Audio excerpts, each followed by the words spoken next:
All right, welcome out. So here we are again, critical thinking. One of the aspects of critical thinking that one has to think about is that it's not simplistic. There's some overlapping levels and issues of concern. Um, you have to think about the the vehicle that is doing the critical thinking. That would be us, right? So we have to get ourselves right with the world, or with the critical thinking aspect or element of the critical thinking world, shall we say. And you've got these essential characteristics, right? So, how important is character? Well, pretty important. Most employers are looking for good character. Most people who are um, looking for a partner are looking for somebody with good character. People in the community, people at your place of work, at school, in a factory, wherever you are, wherever you go, character is essential. Unfortunately, a lot of character is lacking these days. So this is not only an essential element of critical thinking, but it's also an essential element of society, current society, any society, right? Unless you have a really boring, nasty society, and it doesn't matter. I don't know, but we're talking about the modern world. So here we are. Integrity, humility. Integrity is being honest, upfront. You say you're going to do something, you commit to it, you do it. And nobody's perfect, of course, but you're working towards perfection, right? You're working towards an improvement or improving. Humility doesn't necessarily mean, oh, please beat me about the head, sir. I'll take another one. I'm worth nothing. No. Humility means that you're cognizant or aware of limitations. You know what you can or cannot do, which you know and do not know, and so forth, right? Sometimes students will ask me questions, and I'll say, I don't know. I'll have to look into that, think about that some more, do some research. I don't have, an off the cuff answer. Sense of justice, of course, in this country with constitutional republic in which individual rights, the Bill of Rights, right, the first 10 amendments are essential: freedom of speech, freedom of religion, freedom to assemble, freedom to defend oneself, and so forth, right? So justice is very important. So critical thinking, it looks like probably one of the places where you can use critical thinking most often, or where it's most valuable, precious, or where one can utilize it the most, is in a free society, such as that which we have here in the United States. Perseverance, meaning that, again, that probably ties into humility. You don't know everything. You don't have all the answers. And sometimes it takes a while to get those answers, to figure things out, to really know with a preponderance of evidence whether or not there is or are truths, and so forth. Okay. Fair-mindedness. You want to be fair. Again, a lot of these are overlapping. Integrity probably works with fair-mindedness and a sense of justice and so forth, right? Competence and reason. Courage is a good one because when you're attempting to, think critically, sometimes I would say often, or many or most of the time, you're probably going to stand out from the crowd because not too many people really think well, analyze well, are good reasoners, good at logicking. Is that such a word? Working on the logic of things, right?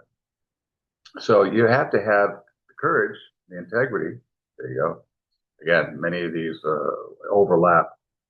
The courage and integrity to stand by your guns, to say what's really going on, to ignore the current trends or social trends or whatever they may be. Empathy, compassion, and that's a real compassion, not just saying, I feel your pain, and you're just saying, you don't really, you don't care. You're just saying that to sound good, right? And then autonomy, again, that ties in with courage. You want to stand out, uh, above all the rest, I guess you could say, because, you've got the answers, you've got the know-how, you've got the wherewithal, you've got the integrity. Here's traits of the undisciplined mind, kind of the polar opposite of what was there.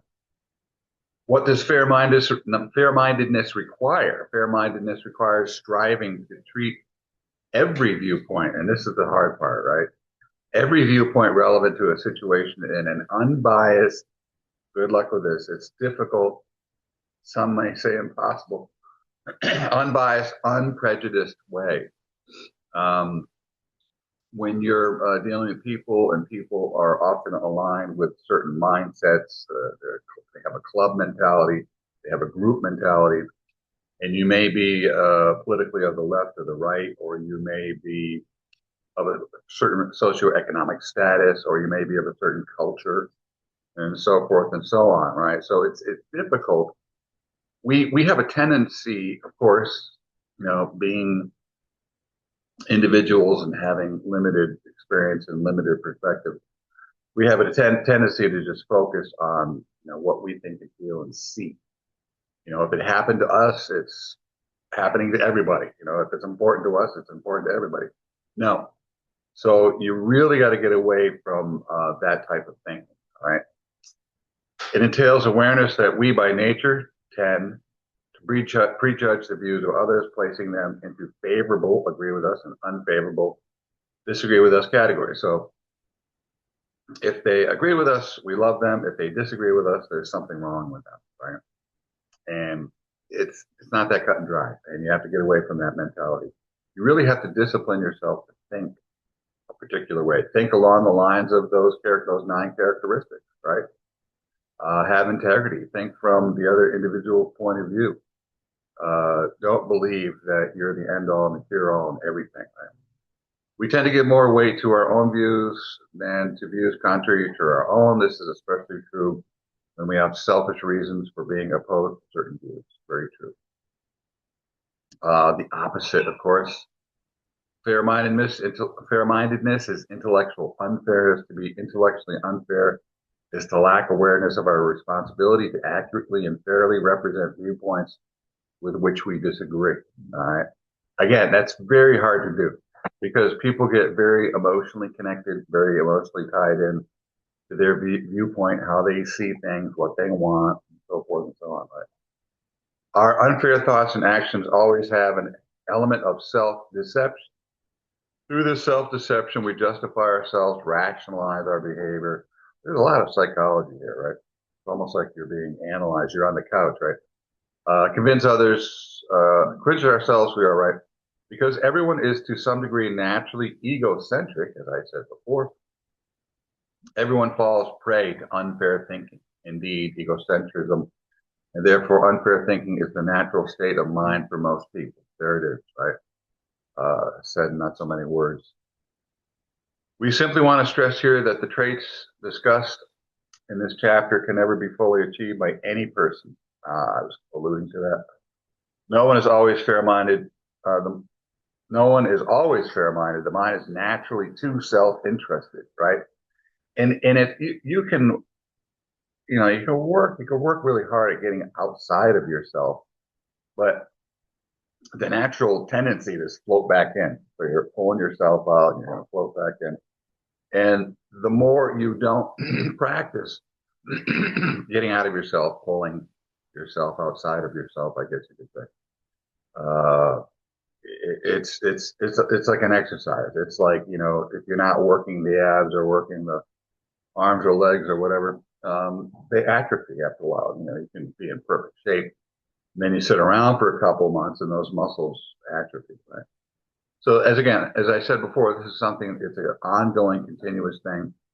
You have to constantly in the know, monitoring yourself, right? Monitoring your thoughts, being aware of how you're thinking, how you're perceiving. No one is always fair-minded. The mind is naturally too self-interested. Any progress towards fair-mindedness is a constant inner struggle. I just said that, didn't I? A struggle to be faced every day. But the reward is a mind that is self-disciplined, that is not easily manipulated, that is able to see the truth, that strives at all times fairly, reaches for higher levels of awareness and fulfillment. So you're really trying to put a six-pack on your brain, right? In critical thinking. You're trying to put it, you can get a six-pack on your body, working your muscles. But you also want to work those thinking muscles, those fairness muscles, those honesty muscles, those integrity muscles, whatever you think. You should recognize that these traits singly and in combination are not commonly valued in human societies. There you go. They are rarely discussed in everyday life and rarely taught. They are rarely keywords, I guess, right? You're hearing it over and over, rarely. Rarely the focus of television programs, movies, social media platforms. Contrary to what is frequently espoused, they are not part of school curriculum. They are not typically assessed in standardized testing, yet each of them is essential to fair-mindedness and inherent and strong sense critical thinking. I've said in my writing in my books that you are probably, with a school education, high school education, even with college education, probably still missing a good 60 to 70% of all that you need in order to live a fulfilled life. I was going to say an accurate life, but that's not really the word I'm looking for. A fulfilled life, to live one of integrity.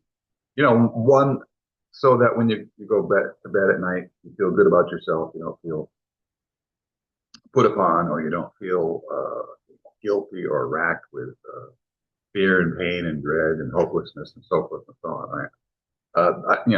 This is great psychology, and I can tell you from personal experience, and many will tell you, and you can read the book and watch the videos and listen to all the other people who have been practicing this art. I guess we can say it's an art form or craft or skill for some time, that it really, helps one to feel better about themselves, because you're not lying, cheating, stealing, manipulating, doing all that nasty stuff that makes you feel nasty.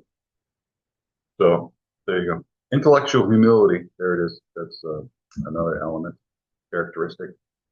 To be intellectually humble is to recognize the extent of which your ignorance in any given situation, and more generally as a thinker, right? To embody intellectual humility means being aware of your biases and prejudices, as well as the limitations of your viewpoint. It involves being keenly cognizant or aware of the extent of your ignorance when thinking through any issue, especially if the issue is emotionally charged. Right? And today, people just seem to be so over emotional about their beliefs and practices and biases and prejudices and ideologies. Right? Try. There's another one.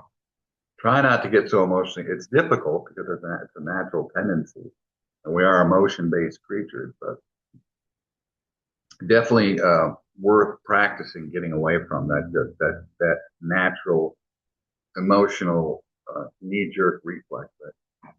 Humility does not imply spinelessness. There you go, as I was saying before, or submissiveness, but rather the lack of intellectual arrogance. There you go. Pretentiousness, boastfulness, conceit. Intellectual humility requires identifying and assessing the foundation of your beliefs, looking especially for beliefs that cannot be justified by good reasons. Right? So it's really based in facts and reasoning and logic and common sense. And a lot of people say that common sense is not common these days. I'd have to agree. These days, like it's ever been common, probably not, because people are and always have been and will be emotion based, unless we really, develop and grow in some way. The opposite intellectual humility is intellectual arrogance, a natural tendency to think you know more than you actually do. Intellectual arrogance involves having little or no insight into your own self-deceptive tendency or the limitations of your viewpoint. Intellectually arrogant people often fall prey to their own biases and prejudices and frequently claim knowledge they in fact lack. Now that should sound familiar, and you probably can point out and go, yeah, Bob's like that, Steve's like that, those people are like that, blah, blah, blah.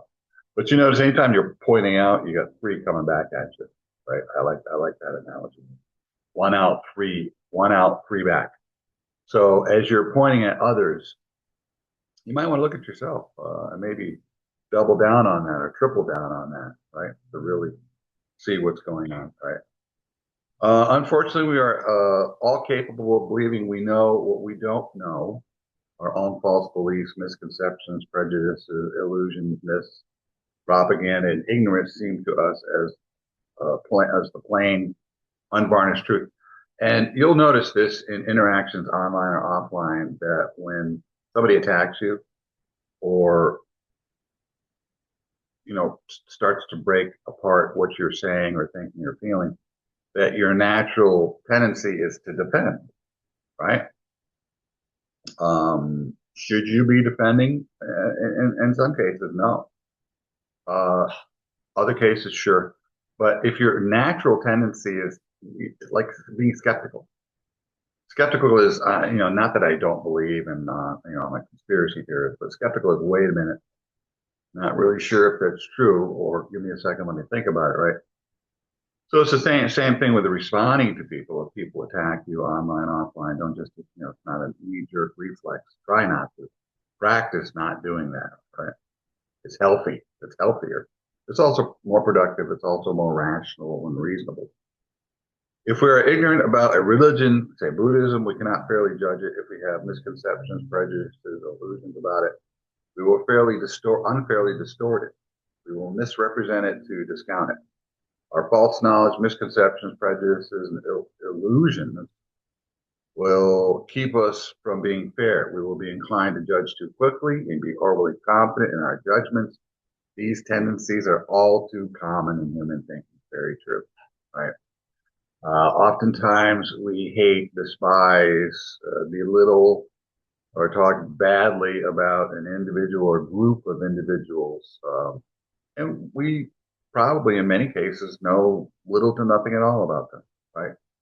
But based on what we hear, or maybe we're of the opposite, we're of the opposite party, we're of a different religion, we're of a different culture, we're of a different group, whatever it is, and that's groupthink. People have a tendency to adhere to the group, to defend the group, and to fight against other groups, right? To become defensive in many ways, shapes, and forms. Why is intellectual humility essential to higher level thinking? In addition to helping us become fair-minded thinkers, knowledge of our ignorance can improve our thinking in a variety of ways. It can enable us to recognize the prejudices, false beliefs, and habits of mind that lead to flawed learnings. Oh, that's good. Let's take a moment there, shall we? Let's go back, right? Flawed learning. As an educator, I agree, I concur. Knowledge of our ignorance can improve our thinking in a variety of ways. It can enable us to recognize the prejudices, false beliefs, and habits of mind that lead to flawed thinking. I just recently had a review at school, outstanding review. Almost all of my students, how many did I have? 70, 80 of them. A couple of classes I was teaching, been teaching, or was teaching. Gave me really good thumbs up, did a great job. But every once in a while, there's one or two, there's a few that just will say, nah.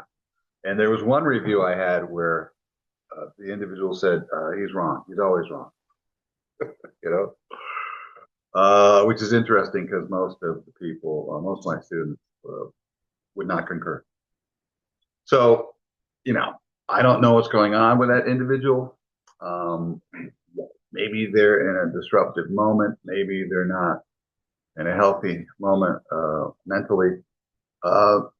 Maybe they're right. I don't know what he's talking about, to be honest. Nobody's right all the time, but maybe he's, when somebody is wrong, and if you are exposed to them on a regular basis, and you say, "Oh, that's wrong," and maybe it's one of the first things you ever hear, right? And you'll build a bias right off the bat. Those initial impressions, and it's tough to get rid of, right? So I heard, that thing he said, that first class, that thing he said was wrong. Okay, come on, man. And that just kind of filtered everything from down the line or downstream from there, filtered everything that he heard me say, right? So those first impressions can be kind of, not daunting, but they can be, if you allow them to, they can be all consuming. Consider, for example, the fact that many students tend to learn superficially. Many, I would say 80, 90%. They learn a little and by nature think they know a lot. They get limited information and hastily generalize. They confuse memorized definitions with deep learning. They uncritically accept much that they hear and read, especially when they hear or read agrees with their intensely held belief or the beliefs of groups to which they belong. So again, we are emotion-based creatures. It's difficult, if not impossible. And this is done frequently, where people believe what they want to believe, whatever it is that they're believing, and they just hear the only thing they hear is that which supports what they're saying. And it's been shown through research and actual evidence, academically rigorous research, that people will actually ignore facts and hard data. There, say, a lot of research has been done on something. Maybe a particular area has been researched 100 times, right? And 90% of the time, that research has shown A. But the individual who's studying just believes in B, which is the 10%. So we'll do that. We'll just ignore the 90% or the preponderance of evidence and just go with that small percentage that we are emotionally connected to. You can't do that. Talk about living delusionally, right? And it's not very helpful. And you're not going to have good outcomes. You're not going to have a very productive, satisfying life if you do that. All right. The discussion in this chapter, the fall encourages intellectual humility. This is a little discussion. I'm not going to get into that. Realize that recognizing your weakness is an important strength, not a weakness, and it is essential to your development as a fair-minded critical thinker. Right? Intellectual courage. An important part of intellectual courage is recognizing that ideas society considers dangerous or absurd are sometimes rationally justified in whole or in part, or simply matters of subjective preference. Conclusions and beliefs indoctrinated into people by society are frequently false, right? At one time in this country, it was believed that people of certain race or color were inferior, that women were inferior, right? And even the people of that particular color or of that particular sex believed it. They believed their own bad press, right? So that's where the courage comes in. Like, I said this before in the first video. You've got Susan B. Anthony and Elizabeth Cady Stanton who are coming out and from amongst all groups, both sexes, all sexes, whatever you want to say, and they're trying to get equal rights to men, or trying to get their rights, right? Not necessarily equal rights to men, but their rights, their inherent God-given, if you will, God-given rights, right? And even many of the women didn't think that they should get their rights or get those rights equal to men, right? Or just get their rights, right? So there's a certain mentality that comes along, and also in society we have a tendency to swing from left to right, right? If we run a situation like World War II, communism was a major issue, especially after World War II. And the general consensus was that we have to fight it wherever it is in the world. That's why we got involved in the Korean War, the Vietnam War, and so forth, right?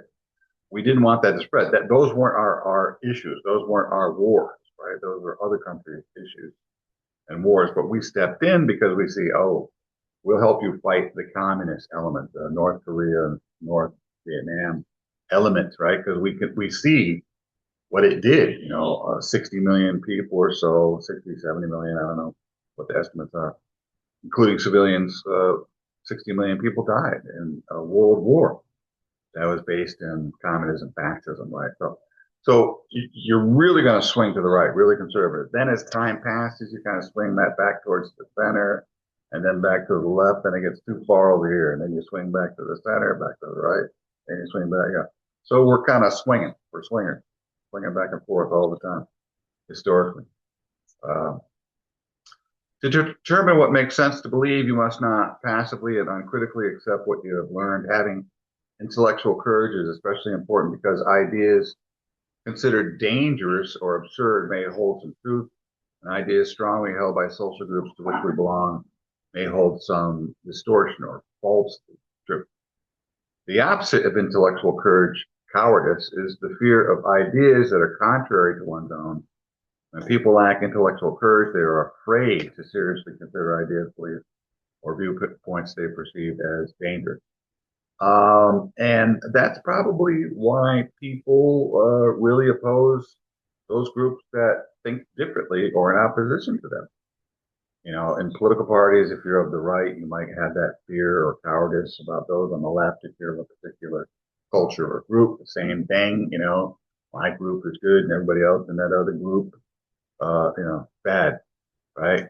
And then you might hear stories or get little asides or hearsay, and you say, "See, I know it.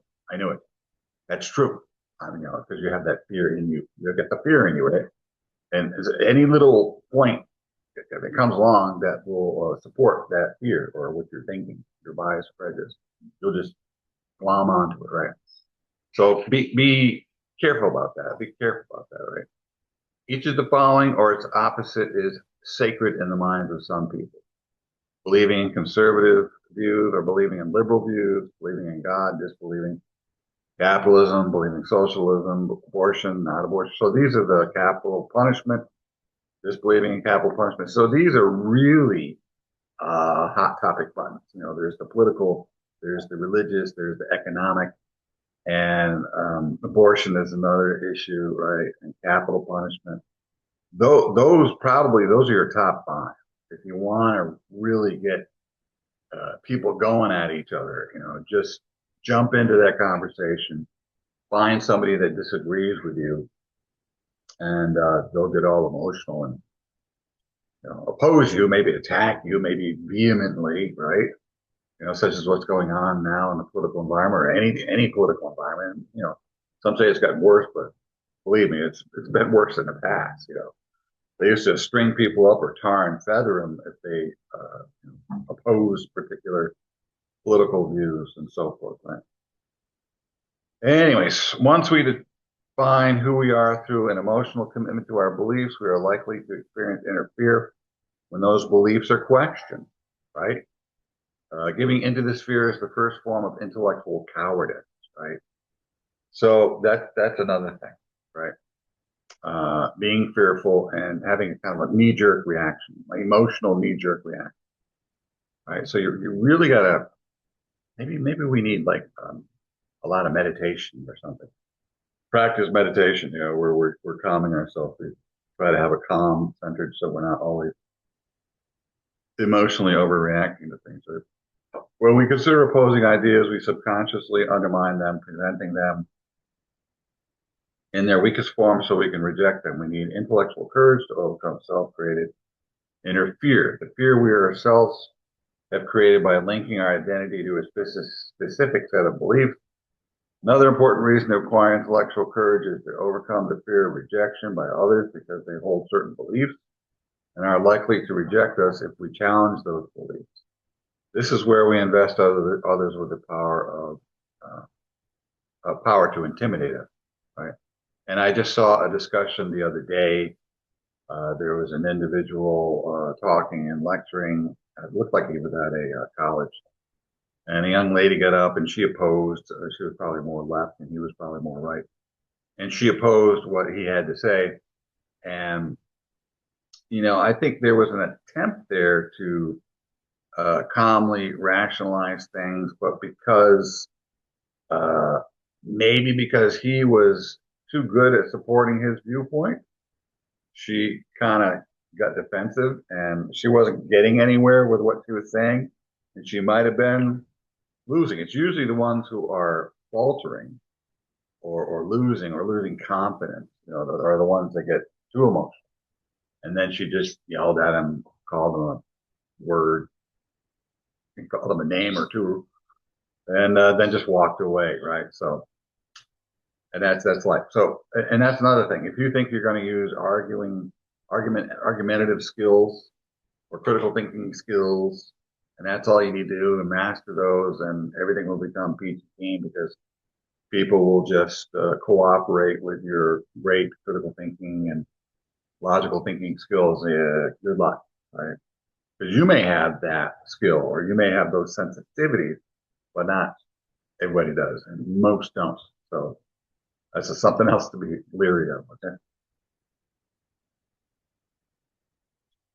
Many people judge themselves according to the views of others and cannot approve of themselves unless others approve of them. So that's where you have to have autonomy and courage to stand out, right? Fear of rejection often lurks in the back of their minds. Few people challenge the ideologies or belief systems of the group to which they belong. This is a second form of intellectual cowardice, right?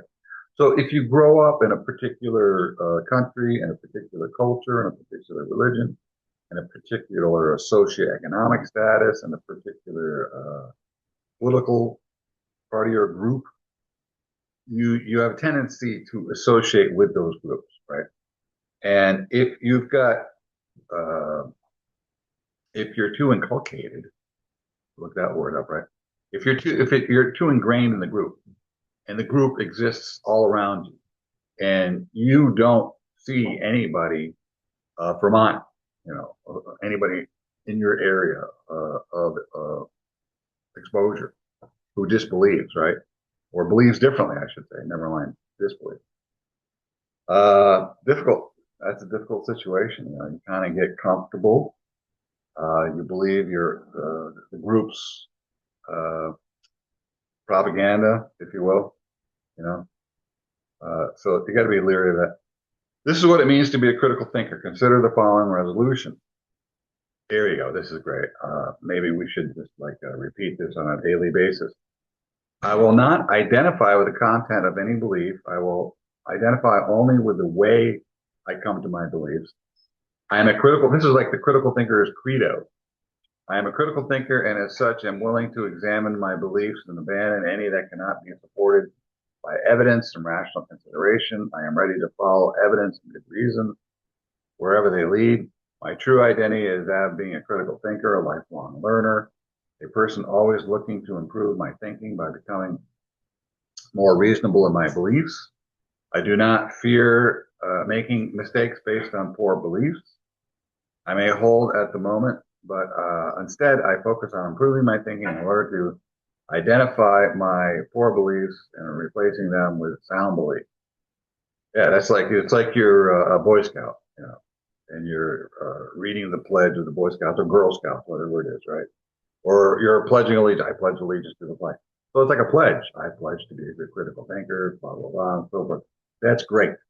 I think I'll put that on a placard. I'll frame that. That is a great saying right there.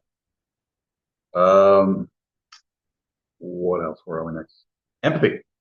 To embody intellectual empathy is to put oneself imaginatively in the place of others. There you go. On a routine basis, so as to genuinely understand them. It requires you, so you're kind of opening up space. You're becoming selfless or less of self, right? And allowing people, it's like when you listen, that's selfless. When you listen, really listen, not just quiet thinking about the next thing you want to say, right? That's what a lot of people do. Not really listening to that person. You're quiet. It appears you're hearing what they're saying, but you're not. You're not hearing it, right?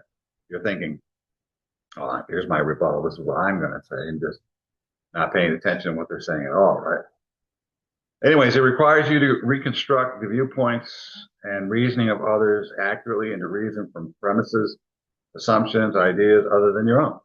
This trait requires the motivation to recall occasions when you were wrong in the past, despite an intense conviction of being right, as well as the ability to imagine being similarly deceived in a case at hand. So that's true. That's tough. This is probably something that you would have to do on a regular basis, get a group together and practice this, practice remembering these things, practicing these things, and doing these things on a regular basis. The opposite of intellectual empathy, intellectual self-centeredness, thinking centered on self. When we think from a self-centered perspective, we are unable to understand thoughts, feelings, emotions of others. This, unfortunately, is frequently the natural there again. So you can see that our natural state of mind, or what is usually what is natural, is not good. It's natural. The alarm goes all off. What are you going to do? It's natural. I'm going to go back to it. You got homework to do. It's natural. I don't want to do that. Right? You got some responsibilities. You've got to listen to your friends, talk about their problems. I don't want to do that. Have to go to work. I don't feel like going to work. I don't want to do that. Unless it's fun or tasty or self-serving or yummy or whatever. We have a tendency to fight it, right? So, and sometimes, the greatest challenge in life is to, overcome those feelings or to really sidestep them, because you got to do things. There's certain things you got to do. We are unable to consider issues, problems, questions from viewpoints that differ from our own, and that, when considered, would force us to change our perspectives.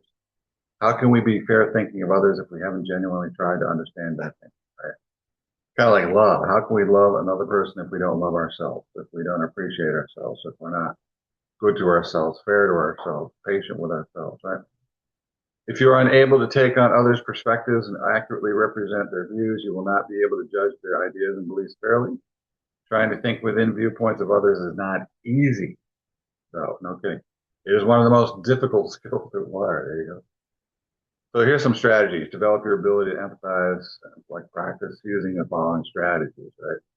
So there's some ideas you can use. As I said, there's a lot of stuff here. So I don't want to belabor the point or spend too much time on these points. I'm trying to give you an overview, not as much detail as possible. Intellectual integrity.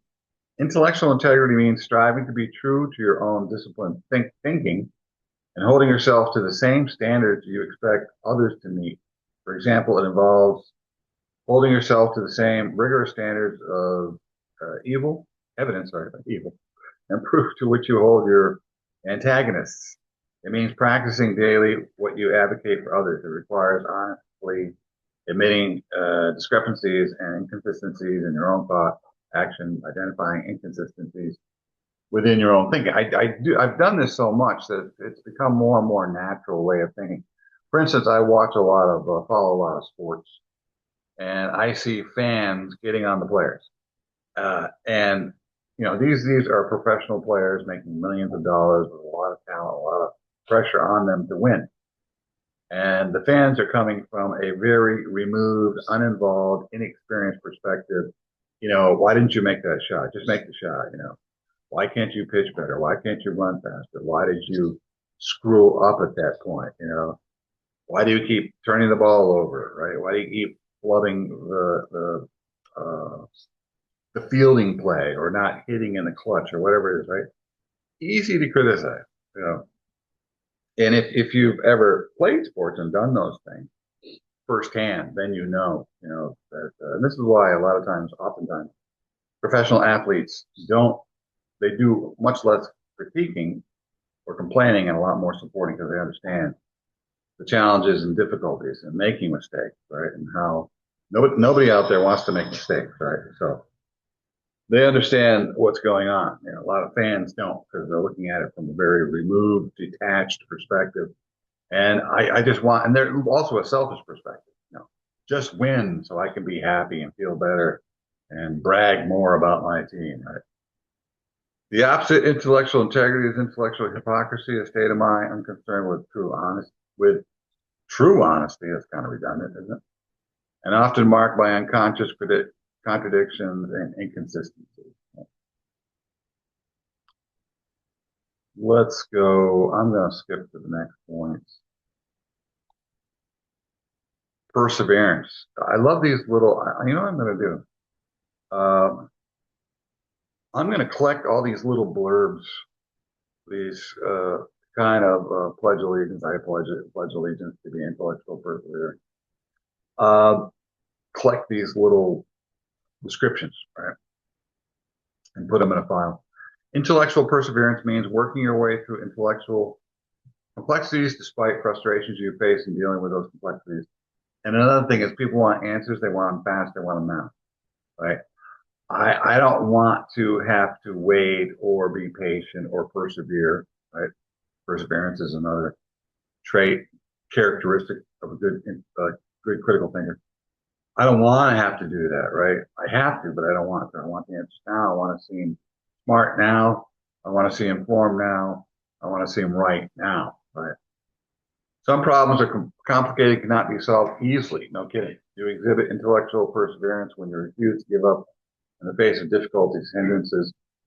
The intellectually perseverant person understands that carefully and methodically reasoning through complex issues and problems takes precedence or priority over coming to conclusions quickly. Bingo, right? There it is. Intellectual perseverance involves firmly adhering to rational principles, despite the natural tendency to go with first impressions and simplistic answers. Again, what I was saying, bingo. It also entails a realistic sense of the need to struggle with confusion and unsettled questions over an extended time to achieve understanding or insight. There have been certain issues that I've dealt with, or things that I've learned or we're learning, like for instance, economics, and studying that issues. I ended up reading maybe 4, 5, 6 books on economics, listening to a lot of economic experts, um, and doing a lot of work, so that I eventually got to the point where I had a solid basic understanding of economics, what it is, what it isn't, and so forth. And that's just a basic understanding. So you can imagine how much work, time, and effort and discipline it takes to really understand a particular discipline, right?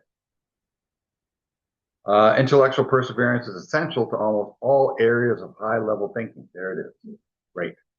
Because virtually all high-level thinking involves intellectual challenges.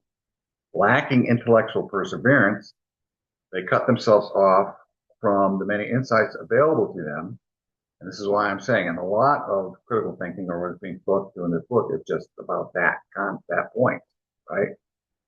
If you don't do things according to, or do things the right way, according to what this book is talking to or instructing you to do, then there's going to be a lot of shortcomings in your life, in your lives, in the way you live, in the way you think, in the way you operate, and function, and so forth, right?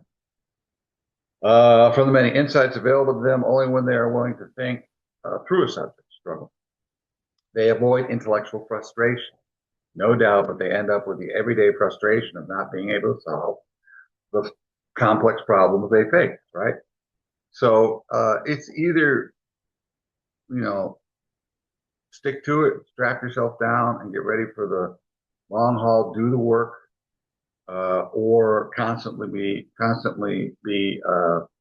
lacking the knowledge and understanding to really see things and to understand things and to get to the core of things so that you can optimize your life, right? Moving forward. Yeah, here it is. The mind is naturally averse to intellectual difficulties.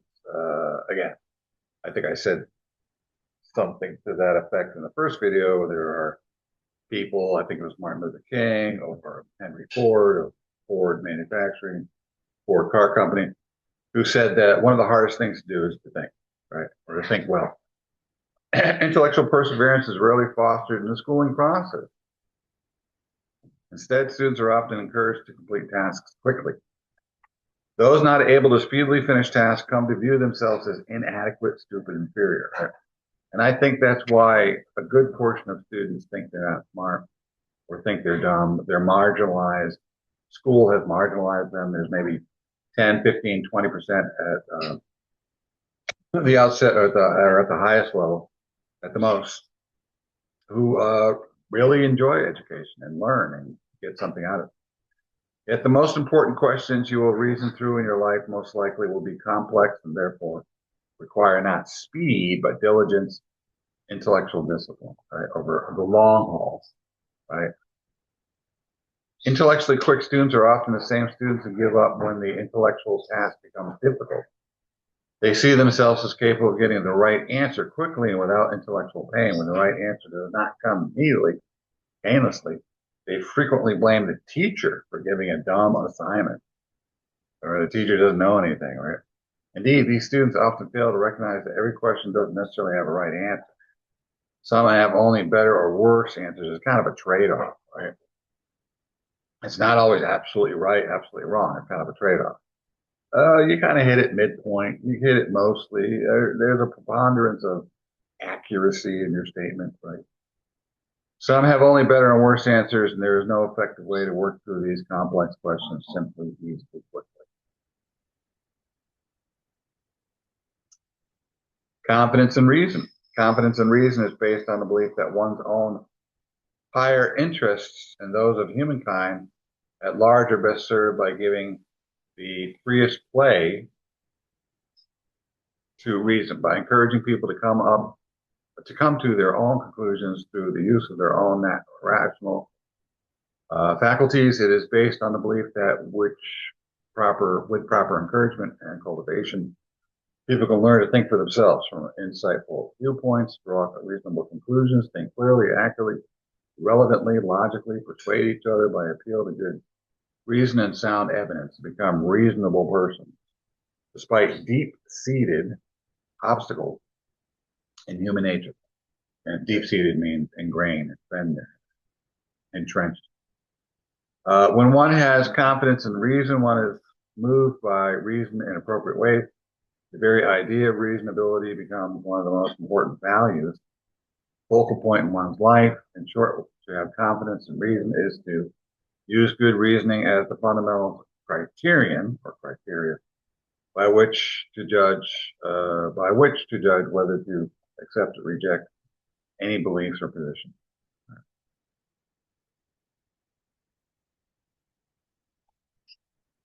Let me go back.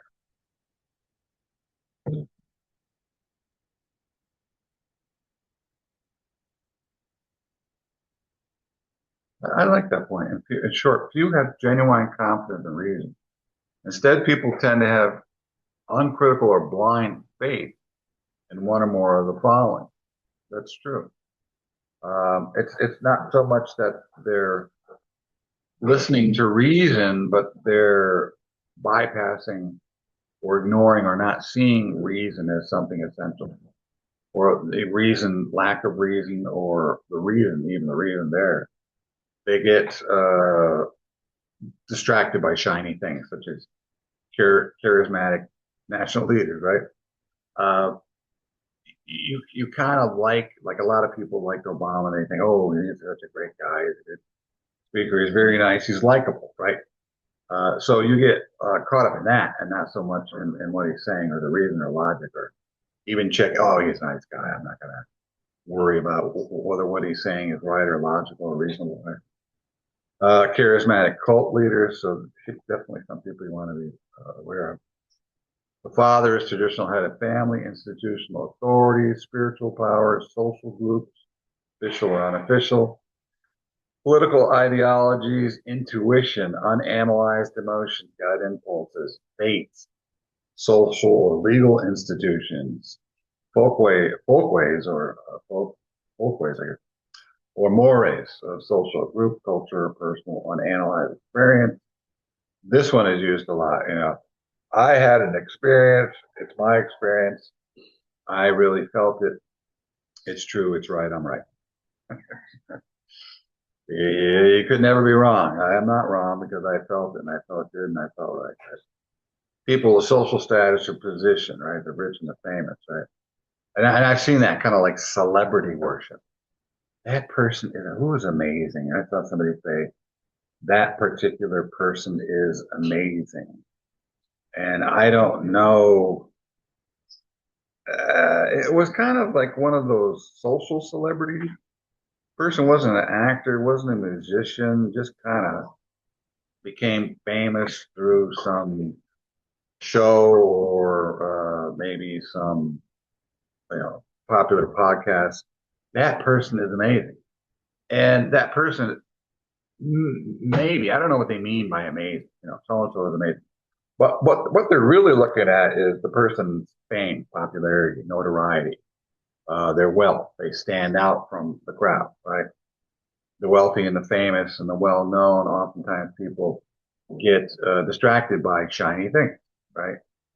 The that fame and money and status and position is more interesting and captivating than anything that they actually do or say, right? Some of the least talented people in the world who have become famous, people will say that about them. Well, that person is amazing. You know, really? Really? Uh, let's go. I could read all this stuff, but I'm not going to. Let's move forward from here. Autonomy, intellectual autonomy means thinking for oneself while adhering to standards of reasonability. It means thinking through issues using your own thinking rather than uncritically accepting the viewpoints of others. Intellectually autonomous thinkers do not depend on others when deciding what to believe and what to reject. They are influenced by others' views only to the extent that those uh, views are reasonable given the evidence. Right? Yeah. So autonomy is really you're above the fray. You're kind of rising above, not in arrogance or in superiority, but rising above everything and kind of floating up there and trying to look at things as emotionally, socially, intellectually, economically, religiously, culturally detached as possible. Again, very difficult to do, but it's doable. You can work yourself in that direction, right? And that's when you really start to look at other people's points of view, right? And that's a great skill. You become a better friend, you become a better spouse, you become a better employee, citizen, community member by being more empathetic, right? Having greater empathy. That's a part of empathy. Thinking autonomously, getting outside of yourself, that type of thinking. Right? All right. Well, there's a lot here they said. I said that in the first video, but I'm not going to. Yeah, recognize the interdependence of intellectual virtues, and this goes on and on. Let's take, we're all the way up to 27. Where are we on this? Yeah, we're almost done. So that's about it. This does a little bit of work with all of the characteristics. Uh, so you can read through that or work through that on your own. I would highly advise getting the text. Critical thinking, Richard Paul, Linda Elder. It's worth the investment.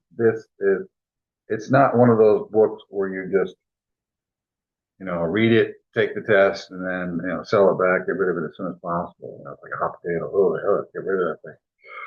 No, this is something that you can definitely utilize for the rest of your life in all areas of life. All right. So that's it for now.